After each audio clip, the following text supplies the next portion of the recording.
Welcome to my world history notes where I'm discussing the Cold War and right after World War II.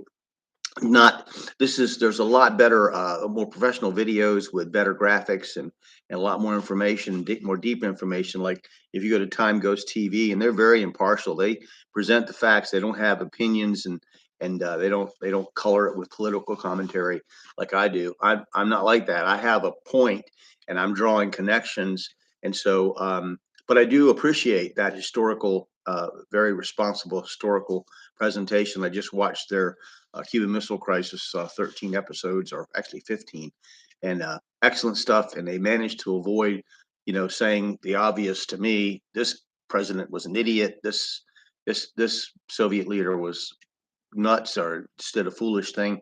They don't do that. They're very good, and I appreciate that very much. I always appreciate impartial historical stuff, but I'm not impartial. So that's not what this is for.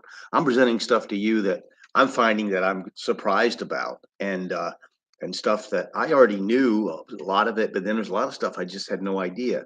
So, like for instance, example, let's look at a connection between the past and the present. Japan, we defeated Japan. They were crushed at the end of World War II. We have two atom bombs on them. No other countries had an atom bomb dropped on it yet. But Japan is ramping up its military spending, and by 2027, one news source said today that they will be the third largest military spender in the world. So by 2027, they're set to build two 20,000-ton super destroyers, the largest in Asia, according to Popular Mechanics. And the two ships will protect Japan from ballistic missile attacks from China and North Korea.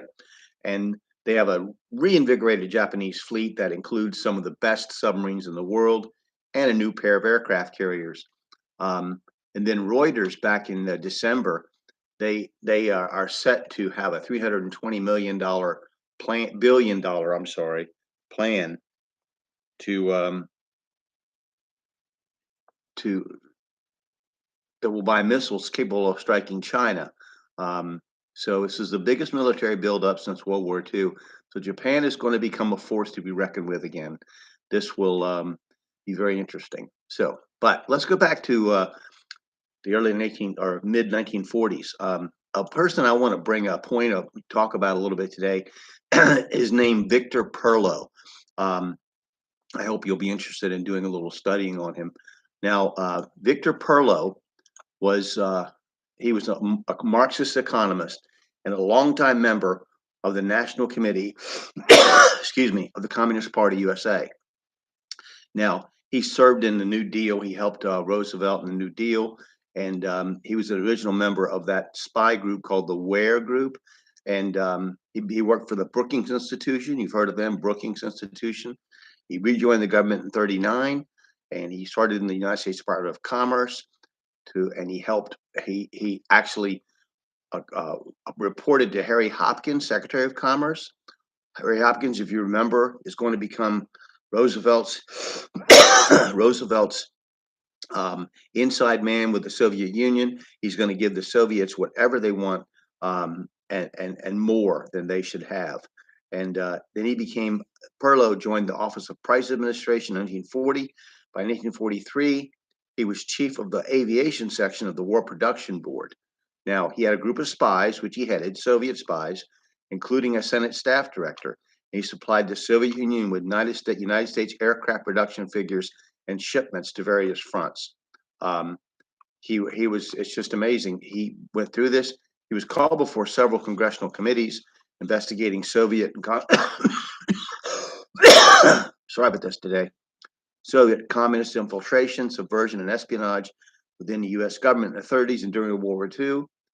He told the House Committee on Un-American Activities that he was helping in his humble way to carry out the New Deal program under the leadership of FDR. He wrote a book called American Imperialism. He was definitely a communist, pro-Soviet, a Soviet spy, and definitely somebody that was a big influence in our government and helped propel our government toward prolonging the Cold War by setting the foundations of the Cold War in a way that actually helped support the Soviet Union. helped prop them up, kept them going. So pretty interesting stuff. You don't have to agree with my conclusions. Obviously, I come to certain conclusions from looking at the entire, you know, you're looking at 80, almost 80 years since World War II ended. And there's a lot of stuff that's happened in there. But let's go to the timeline. Now, the Viet Minh, let me just tell you what I'm going to talk about for a second. The Viet Minh was a national independence coalition. um, they were in Vietnam. They were formed at Pac Bo by Ho Chi Minh in May 19th, 1941. They were also known as the Viet Minh Front. They were created by the Indo-Chinese Communist Party, and they wanted to achieve the independence of what they called the Democratic Republic of Vietnam. Now, the the uh, the French Empire was not in control during World War II. The Japanese were.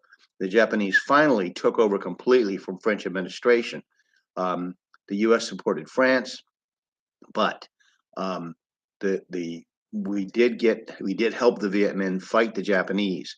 Now, what happened? Ho Chi Minh's Viet Minh, which we will eventually fight, what happened on August 14th, 1945, something began called the August Revolution. Now, it's also called the August General Uprising. It was a revolution launched by the Viet Minh against the Empire of Vietnam, which was not communist, and the Empire of Japan in the latter half of August 1945. The Viet Minh, which as I said, were led by the Indo-Chinese Communist Party, um, were instrumental in fighting the Japanese as they were being defeated by the Allies. Um, Within a couple of weeks, they will seize control of most of the rural villages and cities throughout northern, central, and southern Vietnam, including Hanoi, Hue, which will become important later, and Saigon. The August Revolution created a unified regime for the entire country under the Viet Minh's rule. So the Viet Minh actually have control over the whole country. Um, Official historiography in Vietnam claims that the Viet Minh controlled all of Vietnam following the events of the uprising. But there were some townships that were still under the control of non-Viet Minh nationalists, non-communists. So Viet Minh leader Ho Chi Minh declared the independence of the Democratic Republic of Vietnam on the 2nd of September, which we'll get to that eventually too. So, so here we have the French have been basically um, their control has been stopped by the Japanese. The Japanese have now been defeated, and the Viet Minh control virtually all of Vietnam, um, and and they are inspired by the Chinese Communist Party. So this is an important point to remember as things change and morph, and we wind up with our Vietnam War in a couple of decades. So, in any event, that's August 14th, 1945. I'm going to stop there for today, and I just hope that you will find this interesting and look it up yourself and come to your own conclusions. And I'm going to be making connections between then and now, and I'm very partisan. Okay, I'm very much a non-communist, against communism, against the whole collectivist idea, and I believe that it is totally in opposition to the founding principles of our country. And yes, I agree that we did not live up to the founding principles of our country, and we are still a work in progress. And there's a lot that we have to do yet to to to for the realization of the the the, the principles, the Declaration of Independence, and our Constitution set forth.